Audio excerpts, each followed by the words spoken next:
Welcome to episode 79 of the Permaculture Pimpcast, the only pimpcast on planet Earth where we discuss permaculture, preparedness, and practical living. How you doing, son? Pretty good. How are you? Tired, man. It's been a long day. Yeah. But, just pretty much going 100 miles an hour all day. This episode brought to y'all by Hickory Ridge Soap from TwoOldCrowsHomestead.com. Turn that simp into a pimp. Bam! Also, check us out on the Fountain app, y'all, where you can tip a pimp. Remember, go over there and listen to all your podcasts on the Fountain app. And if you like, you can go ahead and tip us in sats. People were cracking up when Jason said it in that last episode. Oh, I imagine, dude. He had me cracking up because I didn't see it coming. Yeah. All right, y'all. Tip of the day. Don't buy seeds from anyone selling, and I quote, survival seeds. Son, what do you think one of the biggest reasons somebody ought to not buy them from there? Well, it's the worst possible seed to plant at that time. If you've been growing a garden, you should be trying to plant those seeds instead of survival seeds. And you don't know really what you're getting. They're probably coated in something. I've seen some sold that were GMO, which makes no sense. And then you also have to wait, let's say the apocalypse starts today. If you plant survival seeds, like if you're growing snap! Yeah. You just jumped off. Hand me those seeds, honey. Yeah, like radishes. That's the fastest thing, or like turnips or something like that. That's going to be the fastest crop you can grow. And that's going to be like 30 to 60 days. Yeah, you're going to be on an all turnip diet for 60 days. You better get good at fasting. Yeah, well, you just pointed all the reasons right there. And then also, if you wait until some calamity jumps off, and this is what you got to go with, negative, nephew. That's not how you roll. I mean, obviously, in a perfect world, you'd want to have your own stock of seeds put back. But a lot of people are getting into this. Here's why I'm saying don't go to these people that say, oh, we got your survival seeds. The whole notion of it just seemed out of whack to me, and I've always hated that.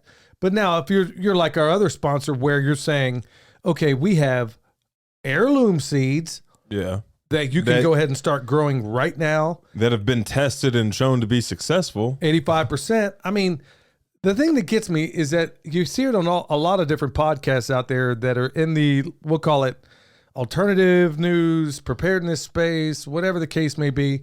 And then survival seeds are growing, coming out. You can't even get good seed companies, ones with good reputations, to send seeds through the mail that actually makes sense. So what we did today, what sparked that tip was today, I think that video is going to come out tomorrow. We basically planted a bunch of seeds from Heaven's Harvest. And supposedly they have an 85% germination rate. And we'll just see about that. I mean, before I go being a champion for these seeds, I want to see what they're going to do. Now, the food I know makes sense. The water filters make sense. And honestly, the food tastes as good as anybody else's. But I'm not going to give a full endorsement. And I told them that from the very beginning. I said, look, till I try these seeds, nephew, I'm not saying these are worth 2 dead flies. Now, the food, like I said, I mean, that's easy enough to try. Like, okay, well, yeah, I put that up there with all the other. I mean, there's some really, really good ones out there. And they are very expensive. Yeah, you can get them from places like REI, which you don't want to shop at anyway. And typically, the ones that come in a regular food bucket or whatever the case may be is a bunch of beans and rice stuff you could have been putting back anyway without being freeze dried. Yeah. So, or drink mixes. Yeah, you get tons of those. But yeah, when it comes down to these seeds, y'all, start getting them right now, preferably ones that work in your area. Or if you get something where it's an heirloom seed kit, they may not all be perfectly adapted that first year, but that's why you save seeds, because if you do it right, every year what you have should improve and it be better adapted to your soil. All right, get straight into farm news, y'all. So at the end of this week, Friday and Saturday, your mom and I are going to be at the Keeper of the Old Ways get together. That's going to be down. You'll have to look that one up, y'all. It almost completely slipped my radar. That one's going to be on March 30th and April 1st. So April Fools out there. And speaking of April 1st, Asheville is having their LGBTQ plus whatever other letters they've added since then. They're having the festival on April 1st. Get out of town. Yeah. Well, that's funny you mentioned that, because yesterday I was coming back. I ran to the bakery to go pick up bread for the chickens. And as I'm coming back, I was tired, man. I stopped at that one coffee house by the river. Yeah. And I'm telling you, every trans testicle this side of the Mississippi was I told your mom, I said, I don't know what's going on right now, but every last one of them was there. And I'm talking like guys with full beards wearing dresses. It would be hilarious to go up there with my Make Men Men Again shirt. Well, man, I wish I had it on. I wish I had it on. I was sitting there thinking, okay, man, how did I wind up here? I just wanted coffee, man. I didn't need to be caught up in the middle of this freak show. I'm not trying to get into a spiritual war. Yeah, just want coffee. Well, believe me, believe me, I know Psalm 91 by heart, man. I was reciting it the whole time there. I'm not kidding about that part. I was like, dude, there were some very off balance people. And now I think maybe they're getting the jump on it. So you're telling me that's happening. Well, at least I won't be here for that. So we'll be down here in Dothan, Alabama, or Dothan, Alabama. So that's like near Florida. And so we're going to go down there. I hear David the Good's going to be there also. It's worth it just going to see and hear him. Always full of great information. And honestly, he's one of the funniest guys you'll ever meet. Yeah. I mean, honestly, him and his brother, when you get them together, Brian from Flannel Farms, when you get them together, dude, you're going to get your laughing on. There isn't a single serious conversation taking place after that.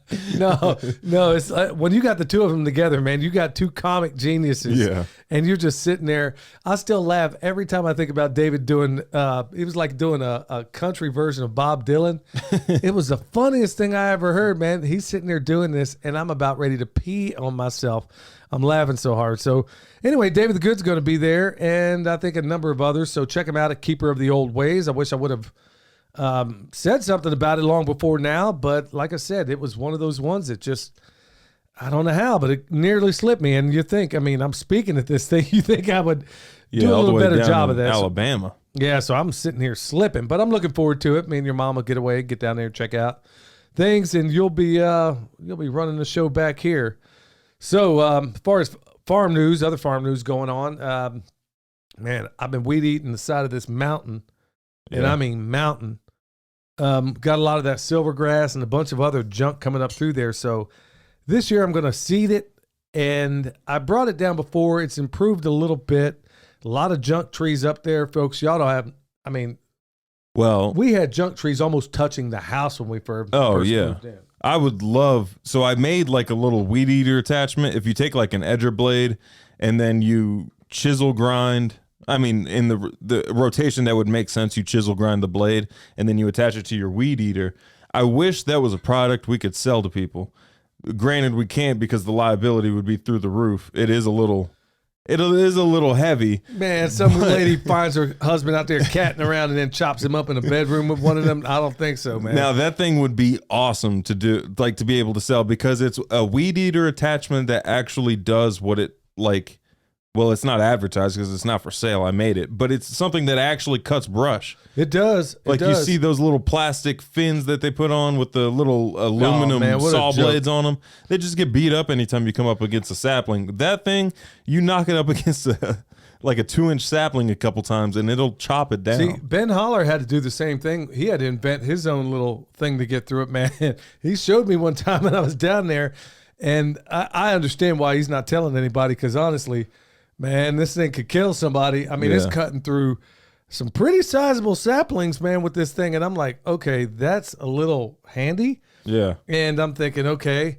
well, Ben sat there and rigged this thing up, and I think he's been pretty careful about maybe, making sure he doesn't just let anybody see this thing. You can almost mulch the silvergrass with this stuff. If you start, I was playing with it on the other hill over by the barn.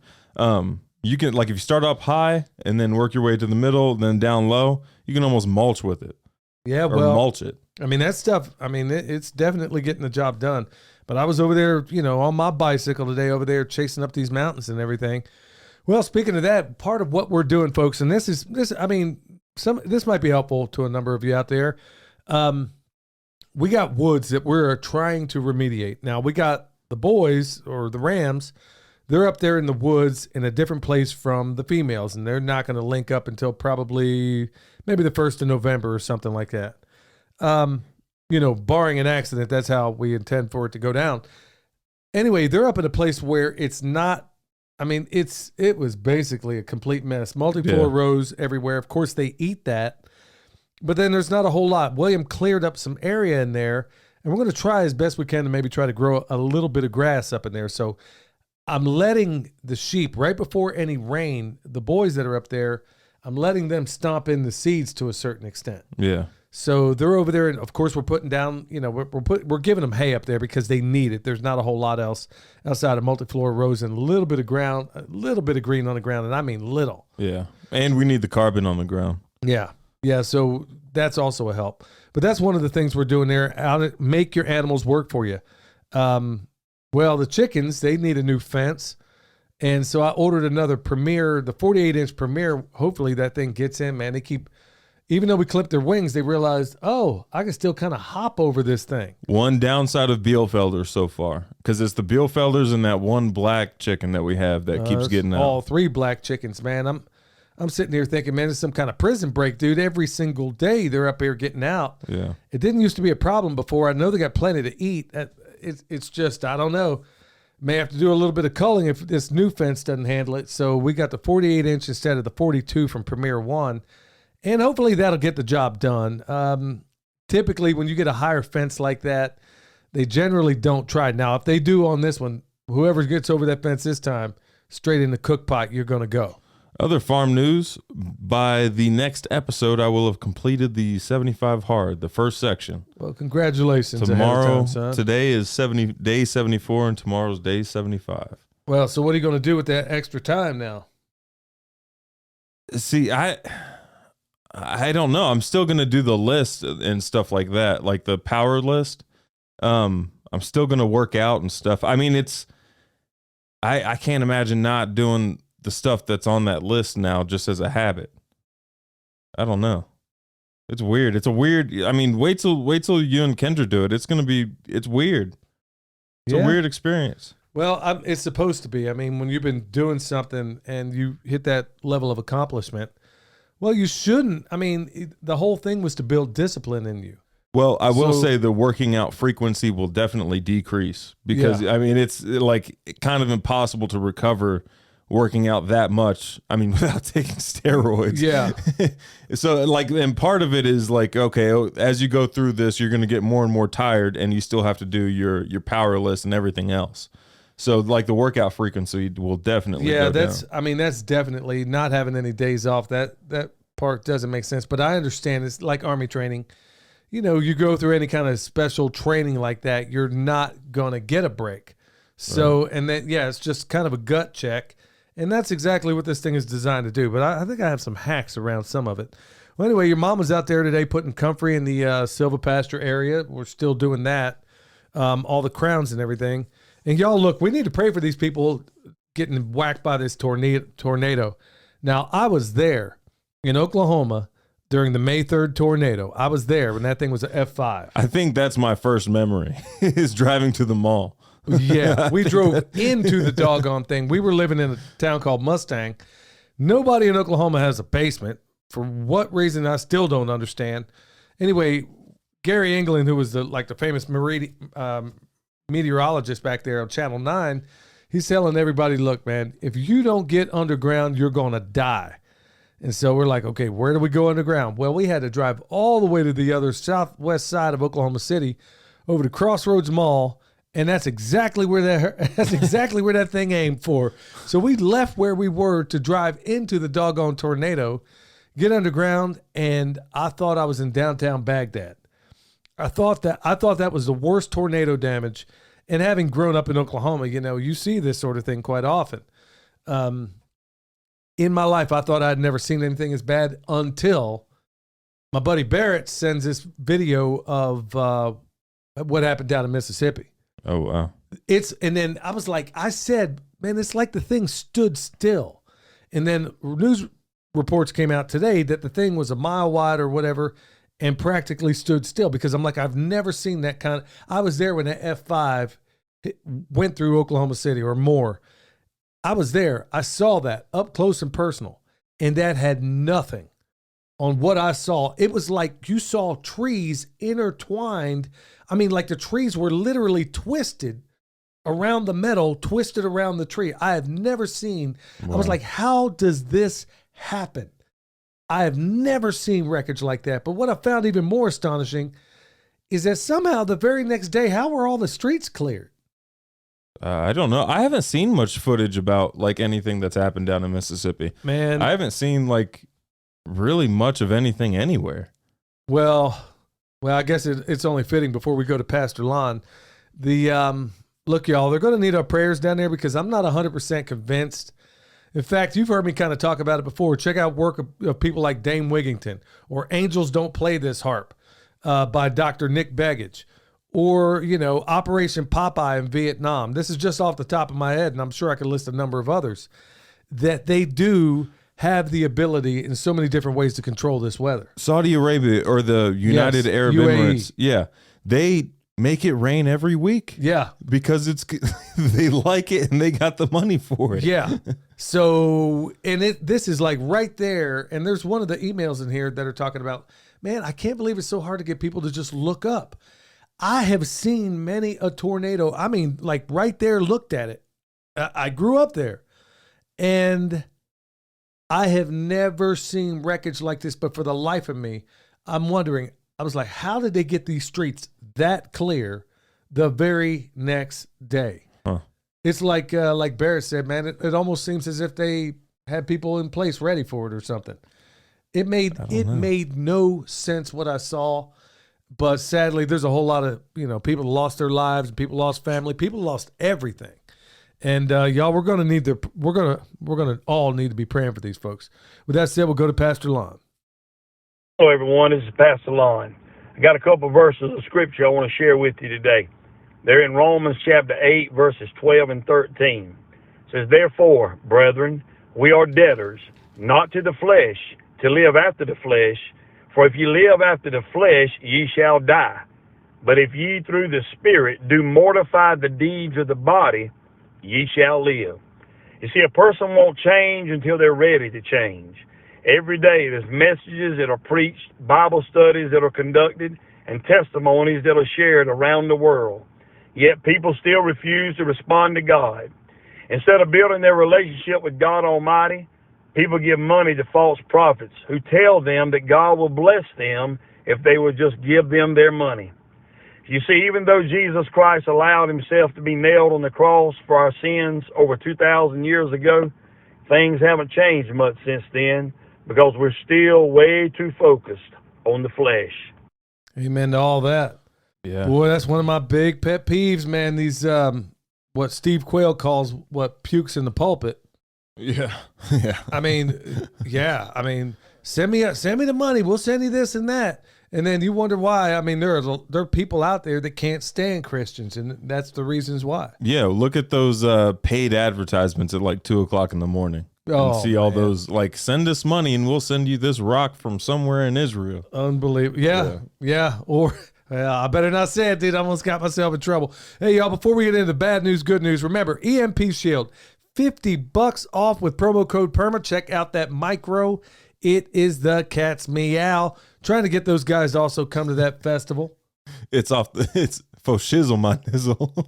There was this lady who just recently got fired in Mississippi for saying that. It's like this old lady. Oh, my goodness. She just recently got fired for saying that. She was what like, did that this have to news do with anchor. EMP Shield?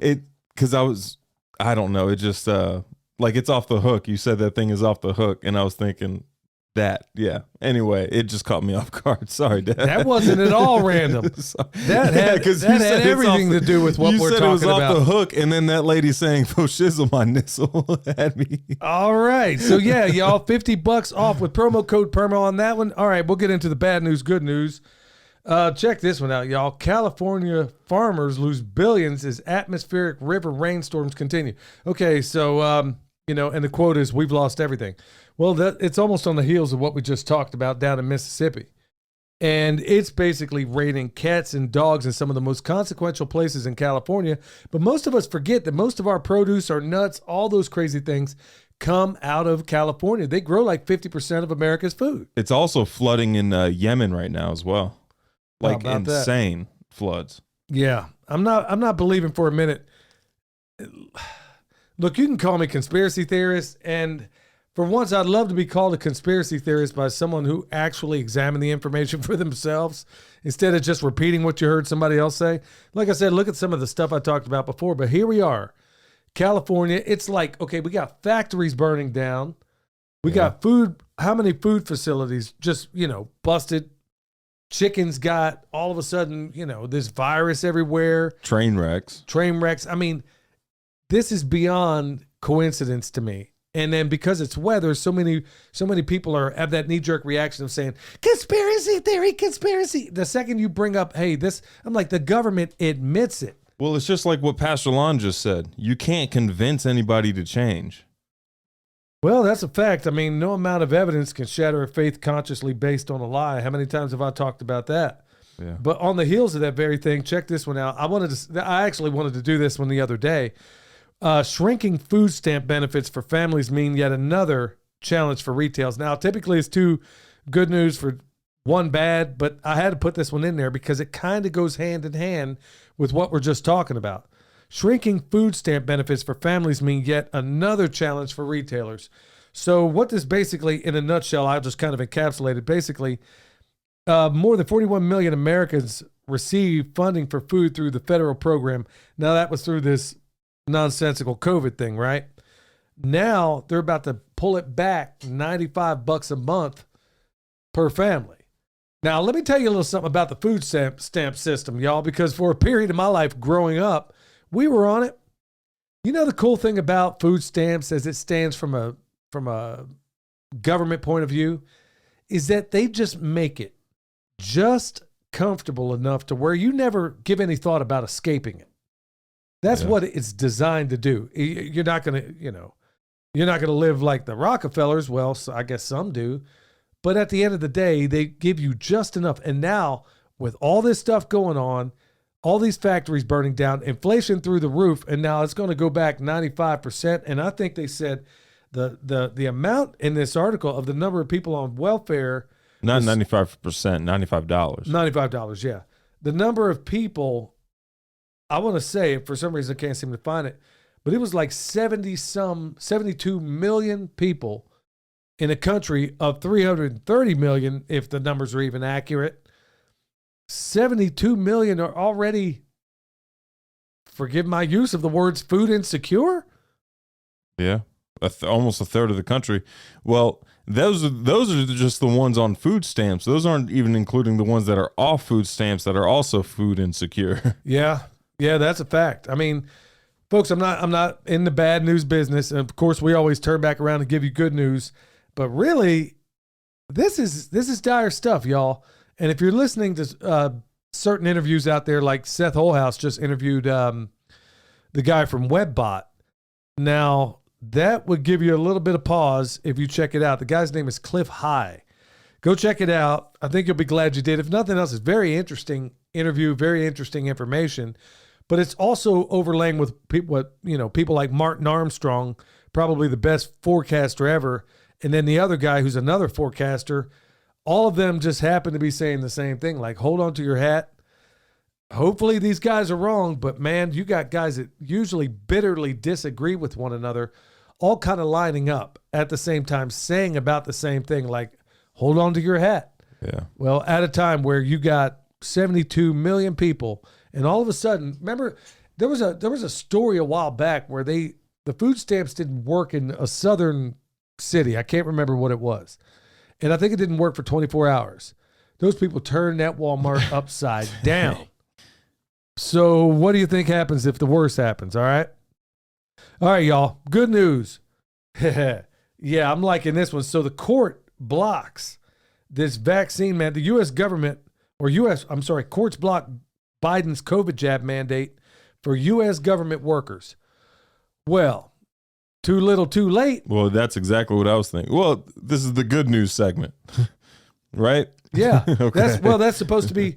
Well, what I'm saying is a lot of these people probably got it thinking I got to do it to keep my job.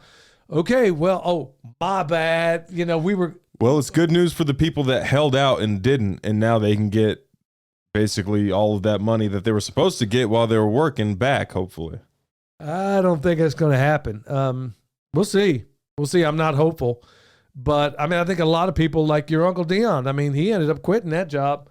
They wanted him to get jabbed, and it's like, okay, well, he's like, well, what about my body, my choice?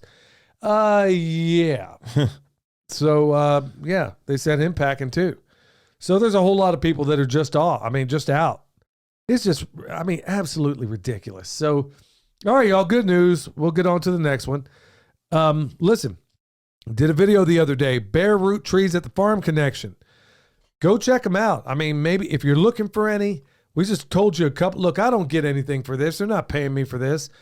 I get no kickbacks, no whatever for this. I know there's a lot of people out there needing bare root trees, and you can't find them. Or check this out. I went over there looking for seed potatoes for your mom today when I was in town at the electrical supply house, right? Mm-hmm. Dude, I am not kidding. A 1-quart pot with a fig in it was $32. Wow. A quart pot. Wow. Well, it'll be a tenth of the price here in a couple of months. Well, we'll see about that. But I mean, the point being is that the Farm Connection is also accepting, like they just redid their website apparently to accept online orders and stuff like that. So there's that. You can have them, if you pay for shipping, then they'll send you trees and stuff.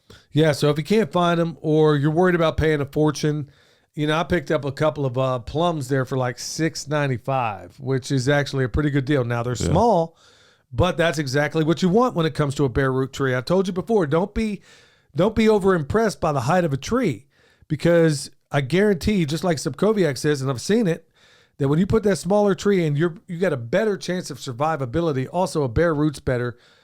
But honestly, the cost, son, I still can't believe what they were charging. That was a 1-quart pot for $32. They had a 1-gallon pot, some of them $100. Yeah. And people are in there buying this. So if you think that's your best option, y'all, it's not. That's why we call it the good news, bad news section. When we get back, y'all, straight into it.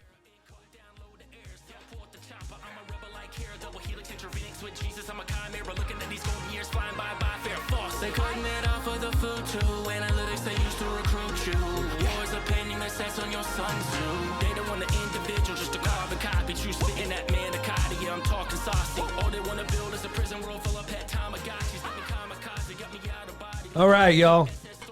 Test. I don't even hear myself in here. I guess we are working. Test. Okay. Yeah, it should be working. All right. Well, I don't know what just happened there. I couldn't hear myself for a moment. All right, y'all, we're going to get straight into it. Before we do, remember, Farm Where You Live, April 15th, 10% off with promo code PERMA. All right. Also, Heaven's Harvest, 10% off with promo code PERMA on all the stuff. We even talked about what they were doing earlier. All right, y'all. So let's just get right into it. And that's going to be the topic. And there's a couple of reasons I'm bringing this up, and it's kind of a derivation of a previous topic that we did.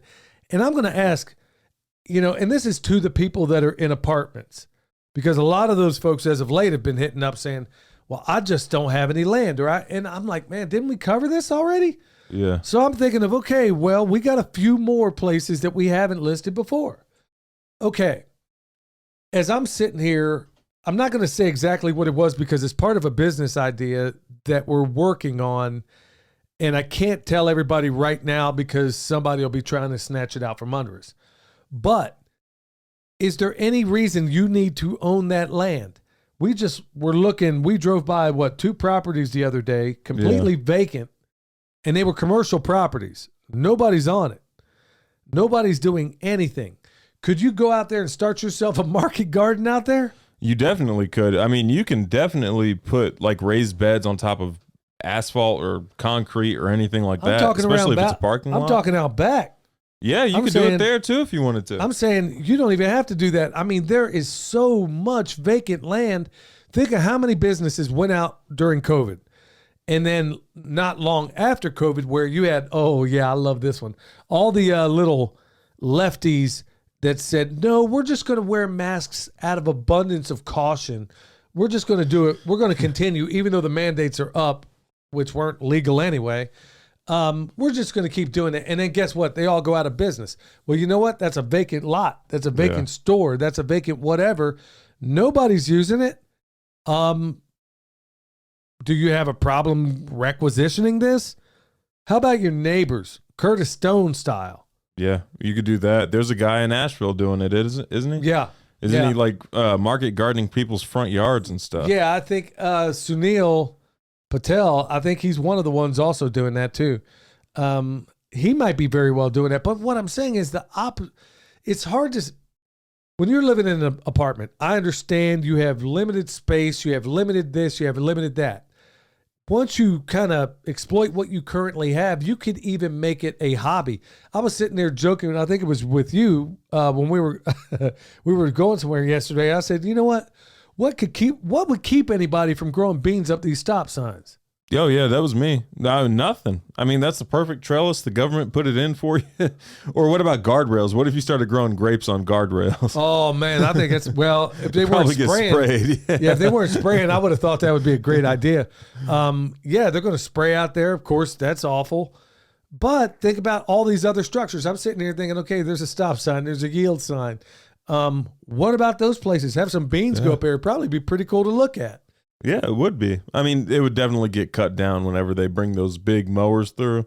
Maybe not off a stop sign. They ain't cutting off no stop sign. I don't know. They clear off the stop sign somehow. Maybe somebody's out there weed eating them after. Not around here. They don't. I mean, every single sign on the road. I mean, there's signs that are completely covered. But think about something that could vine, something that could climb. I mean, you could have. I was telling you, I was like, man, how cool would it be to sit there if they didn't put creosote on some of those telephone poles? I was thinking, well, why not have things climb up it? Yeah, that would work as well. I mean, we use nitrogen fixing trees in our own place, and we talked about it in a video we made today where we're using them as a means to run tomatoes up there. We've done it with beans as well. In fact, it almost became a problem last year because I put cowpea on there, and it grew 12 feet in the air up some of those trees out there. Yeah, started taking some of the newer ones down potentially. Yeah. And they got a little heavy. Yeah, it got away from me, no doubt about that. But back to the topic at hand, folks, I can't even believe, I mean, reach out to businesses. Okay, I'm gonna go back a little bit when we first started this channel, and I was doing the permaculture at work. Now, this is for the people that are new to this podcast. I basically was working 12 hours a day, 7 days a week, and I worked 2.5 hours away from my farm. And so I had a fifth wheel out there literally on the job. So I basically went to them, you know, got them on board. It was not hard to do. Got with the guys out there and said, look, you're not doing anything. It's a construction job, man. How about let me run some, you know, make a food forest out here. Now it was a manufacturing kind of facility, but it was more, you know, union electrician kind of work. I got them to give me that, essentially. So I'm out there growing food in between working 12-hour days, 7 days a week. Yeah. And it's not like you get a break from the heat down there. Right. I'm spending my lunch and breaks and everything else watering things. So when they saw I was serious, I kind of threw out there, hey, what if I brought in some chickens? Yeah, go for it. So in my spare time, which, you know, working a 12-hour day and then what little time I have off, I worked on this chicken tractor every single night, maybe 2 hours at a time. And I did this over and over and over. And all of a sudden I got it built, had the chickens ordered, got them outside on that job. But here it is. I'm saying all this to say, not only was everybody paying attention that I had chickens on the doggone job out there, the parole office around the back that was located right there next door to where we were had another 2 acres out there. And they're like, hey, what can you do with this place? They're coming to me. Yeah. So, I mean, you have so many commercial buildings out there that have spots like that place where we go to get ice cream in town. Or even West End Bakery. Like they have that raised bed in their outdoor patio area. Yeah. If you went up to a business like that and said, hey, I'll take care of all your landscaping for free. I just get to keep the food. You get to grow your food in their raised beds, and they don't have to worry about it because they're probably not going to do it, and they're going to have to probably pay somebody to do it. There's already that giant fig in that one raised bed. Yeah. So it could be something like that, or, you know, a parole office. They were so jazzed up with what I did, and I was working it out. Had we not left, I'd have had sheep and cows and everything, pigs, everything right there at that job. Had it all approved. So the only limitation to any of this is your imagination. Okay, we did a video last year where I'm out guerrilla gardening. Guy comes up to me, says, what are you doing? I said, well, I'm Billy. I'm out here. I'm basically doing some guerrilla gardening. He says, okay. He, asked about what I do and how to make it, if there's something I can do elsewhere. And I'm like, yeah, man. And I'm like, basically, who is this dude?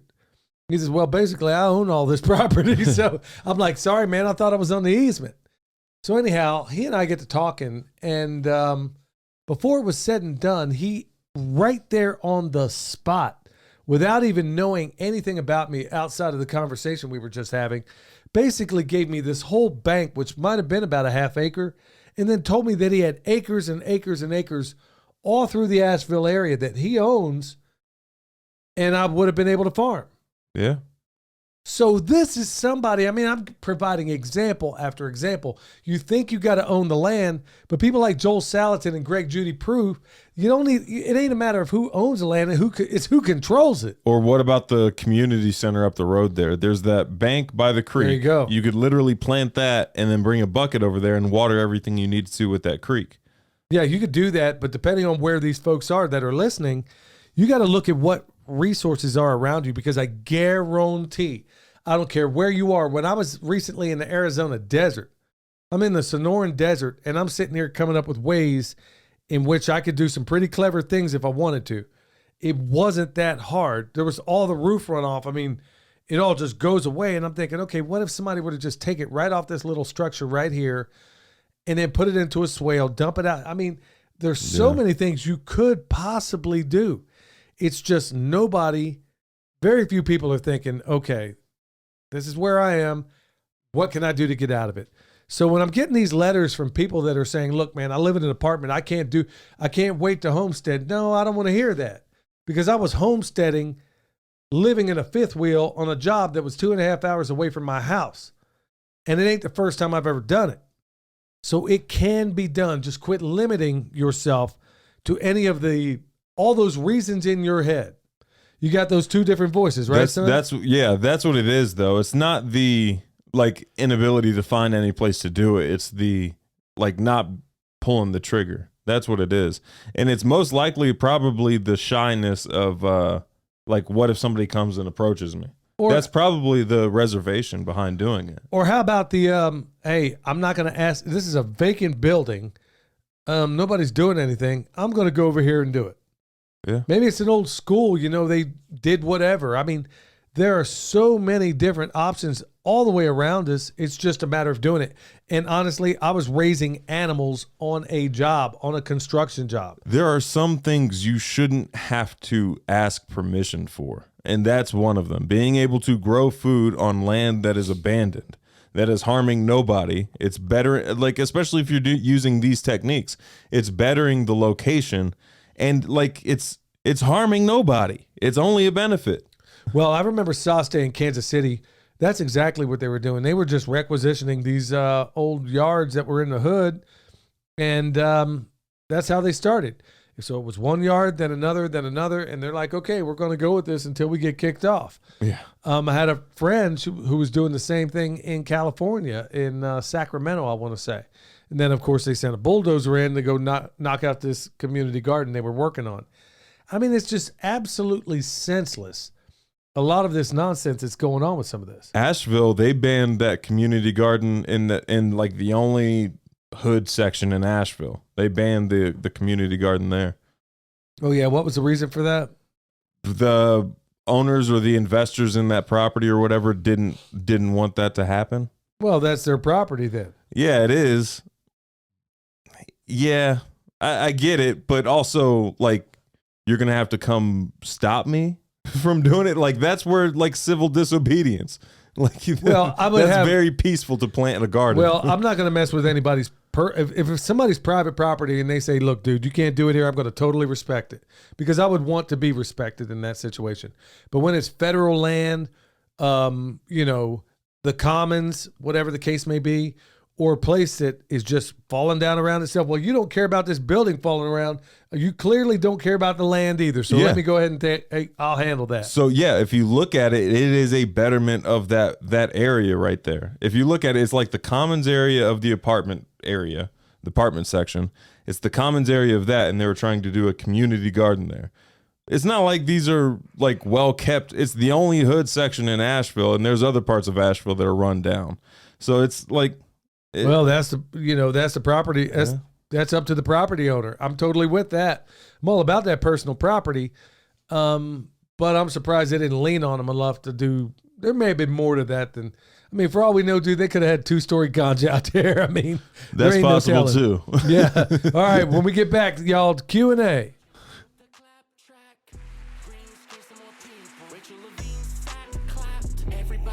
Up about Elon, buying Twitter like he gon' save us. Left and right, squabbling while he got chips for your heads, calling him courageous. No bueno, I answer to no one, start calling me NATO.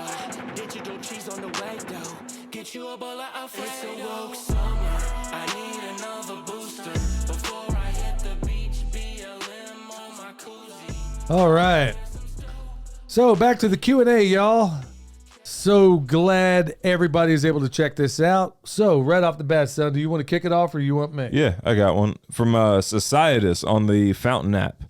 He says, "I gotta say, I think you missed a real opportunity with the name of this episode with the studio and guest. This is the one with Jason. You could have called this episode Pimpception, Pimp Squared." Because it's the permaculture is my passion, podcasting in my place. I like that. Yeah. I like it. Okay, we got one chemtrail report. This is basically coming from Justin, and in a nutshell, not is that a new segment, chemtrail report? Yeah. I mean, I get a lot of these, man. That's what Ever I'm since we saying. talked about it, I mean, you would not believe how many emails I get of people literally sending me pictures of tic-tac-toe in the sky. And you can't even get John Q. Citizen. It's one, you want to know who killed Kennedy when you can't even look up there and see there. Okay, that is not a vapor trail. It disperses. It makes everything gray. That is not it. Well, anyway, he said I had quite enough hearing all the denial from the flack from the supposedly quote educated people who can't be bothered to look up in the sky. And then he sends me a few references here. But yeah, I mean, sure enough, there's a whole lot of people out there sending a lot of stuff like that. I got another one from Strider47. Great interview. Awesome to see these guys making good decisions at their age. Also, I'm digging the new logo. Hashtag tip a pimp, hashtag catch jack, hashtag men. And that's in reference to the one with Barrett's kids. Oh, yeah. The apprenticeship to business and ownership in a year. Yeah, I can't wait. They're sending something in the mail from their business, and I can't wait to show it on this show. Actually, it should be maybe here by tomorrow. We'll see. Oh, that's cool. Okay, here it is. We got one from Kevin. He says, another question. I have a big section in my yard, 12 inches of wood chips. Okay, he says, I have a big covered section in my yard, just basically 12 inches of wood chips. I notice this stuff has a fungus on it. Any ideas? No. Absolutely not. Actually, bro, that's not a bad thing. Yeah, that's a good thing, but I'm not even about to guess what mushroom or fungus is popping up. Yeah, it could be anything, but typically, just keep in mind, fungus, I mean, I know there's a whole lot of bad press about fungi, but it's very important. And it's the mouth of the forest. It really is. It's also the internet of the forest. And so no wonder the powers that shouldn't be malign a fungus so much. And the supply line of the forest. Yeah. Yeah. I mean, it does so much out there. I got one from Outback Gardens. Love listening to you guys. Keep up the great work. Hashtag tip a pimp. Bam. Yeah, man, I'm still laughing about Jason. When he said tip a pimp, Yeah. dude, he just came out of nowhere with that. Dude. There's literally a comment with a timestamp on our YouTube channel, which is the Permaculture Pimpcast, where it's the timestamp of Jason saying tip a pimp, and it's like the laughing emoji. Okay, we got one. Adam says, I can't go through all of it, but he's saying, is there a point when adding too much organic content in the soil becomes excessive or hinders crop production? And he sent another one where it's a picture of what he's got going on there. Now, I know nobody else can see that, but yeah, you want at least, I mean, like people like Dr. Elaine Ingham are going to tell you need at least 3%. I don't know if there's an upper level to that. I mean, because you can grow straight up in compost. Yeah, but that also doesn't mean like add everything to the surface all at once either. Like for example, if you do sheet mulching and you add like 3 feet of material. Well, the area like where the ground meets the new material that you added, that's going to go anaerobic, and that's going to be counterproductive to what you're trying to do. Well, it depends on, like he's talking about, if you just throw a bunch of compost out there. Remember, at the end of the day, you want to be trying to improve soil. You want to be breaking down, and folks, the stuff I'm learning as of late is going to blow your mind once I fully understand it myself. And everything we thought we knew about just about everything as it pertains to soil science is probably going to be turned up on its head here before too long. Would it make sense with the statement, like, don't worry about putting nutrients in the soil, worry about facilitating life in the soil? Does that make sense? Okay, that's a better way of doing it. Yeah. I think, in fact, son, I think that's the perfect way of saying it. I wouldn't worry so much. Your number one chief concern has got to be to improve the life of the soil, because that is what is creating the chemicals that they test for in the soil. And people like Johnson Su of the Johnson Su bioreactor basically shows that there is no correlation between NPK. Now, this is something that just knocked me right on the floor when you look at some of his work. And some of it seems rather unimpeachable. So we're realizing that it's not, and it's certainly not just NPK. There's a lot more than just these handful of chemicals out there or elements. We're realizing that it's the life that breaks down the clay, the loam, the sand. It's the life in the soil that extracts everything you need out of that and makes your soil wonderful. So that's really what you want to try to do and part of it also is what we just discussed a moment ago, is fungus. Yeah. Is bringing the right dog to the hunt. Fungus, bacteria, nematodes, arthropods, all that stuff. That's exactly what we want to make sure of. Got one. This one is from YouTube, and this is from the video you did with Jason. Hey guys, I've been looking for a diagram or tutorial to explain how to set up and move animals across the land with electric netting. I've seen plenty of tutorials showing how to do it with a ton of nets, but no one doing it with only 2 or 4. Might be a good video for you guys. The Premier 1 starter kits only come with 2 pig nets. How does one move pigs with only 2 nets? Thanks. Well, what you do, okay, I'll see if I can describe this, because part of what we do. Well, the pigs specifically, we have a video on. And I think it's literally called Moving Pigs in the Mountains. Yeah. So we've done that with 2 nets, but you can even do it with 1 if you're smart about it. Okay, imagine, man, I'm going to try to do this in such a way to where it makes sense. Imagine you have 1 or 2 net. Okay, let's just say it's a 164-foot net. Now, that's typically going to be for your chickens. Your other animals aren't going to be as long as that. Let's say we'll just say it's 100-foot and you got a few sheep in there, okay? Talk about pigs, because I think he's specifically moving pigs. Well, it doesn't even matter. What you do is you take a corner of that fence and you fold it in on itself to where you're basically, imagine the number 6 or a 9. You enclose them within that little circle. You move the fence that's relevant and then re-pull it around. Now, you're not going to move it the entire. You may overlap a little bit on your previous ground. That's a way of doing it. It's not the most efficient way, but it can be done. But as far as trying to do a video on that, I think you said it, son. We really have done that. The pigs are the easiest ones, though, as well, right? Because you can feed them and move the net around them. Yes.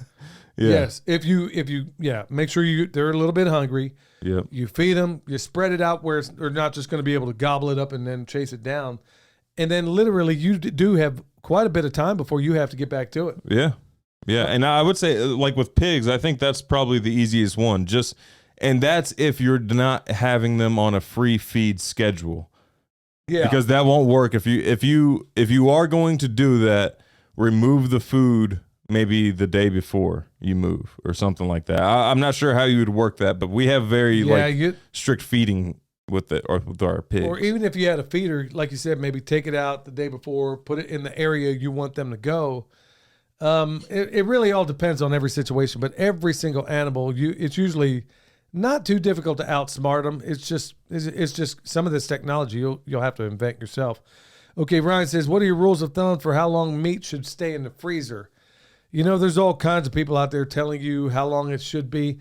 I'll be honest with you, Ryan. I don't have a rule of thumb on that.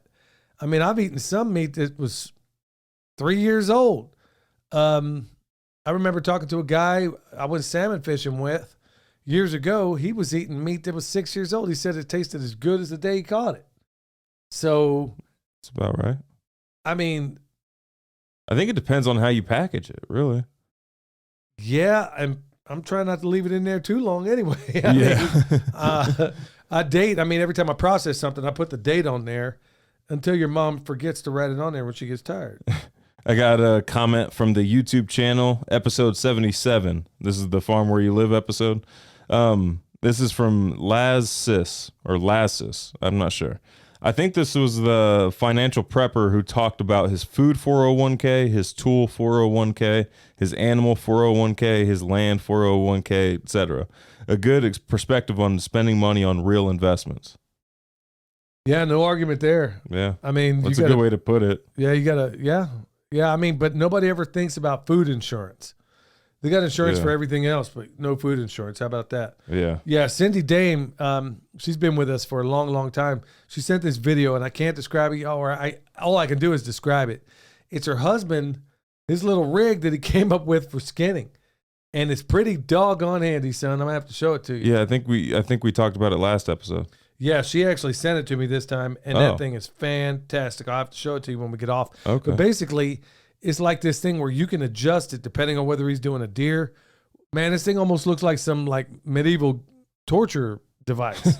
It probably was at one point. Yeah, probably some derivation of it was, but I got to say, this thing was absolutely fantastic the way he built it. I mean, I ask him if he went to the Torture Museum at the Renaissance Festival in Kansas City. Yeah. Got the idea. Yeah, somebody probably did. I got one from Lynn Jasmine 3216. Good show. I'm finally getting bees, thinking of putting them in zone 2 where they can have afternoon shade and access to water. Would that be the correct zone? Depends on where you live, too. It also depends on how comfortable you are with bees, because they're going to come visit you. Quite often. And I mean, we have our bees in technically zone 2 because it's an easy access point. And I think you should, because you need, like, honey is heavy to carry back. So you want buy an easy access point, or where you can put it in a vehicle or something like that. Man, I don't know the density of honey, but I swear it's got to be close to gold, man. Yeah. Because, I mean, just good night. Yeah. Man, those things will wear you down, let me tell you. But also I don't know where you live, but the afternoon shade part, you usually want your bees in full sun because the pests don't like sun. But that's why I'm reticent to give any advice on bees, because number one, I'm not an expert. Your mom is probably the resident expert. Yeah. And for every one person telling you one thing to do with bees, there's 10 others telling you to do the very opposite. I would ask your local beekeepers. That's what every county, it seems, has a beekeepers association, and they are so excited about getting new blood into the mix. Yep. And they will take you under their wing. I don't know what it is about beekeepers, but they love to make more beekeepers. And, your mom got so much out of it too. And of course we get it now, man, because honey's, that stuff is something else. And it's only going to get better and better out here. Got one from Alexis, and I think this is going to be the one for the night, but she's asking about consultations. And I basically wrote to her, hey, anybody need consultations, go check out my man, Eric Sider. Okay. He's linked down below. Is he still? Yep. Yeah, every episode he's linked down below. All right. So if you need consultations or a ballin' t-shirt, go check out my man Eric. Until next time, stay alert, stay alive.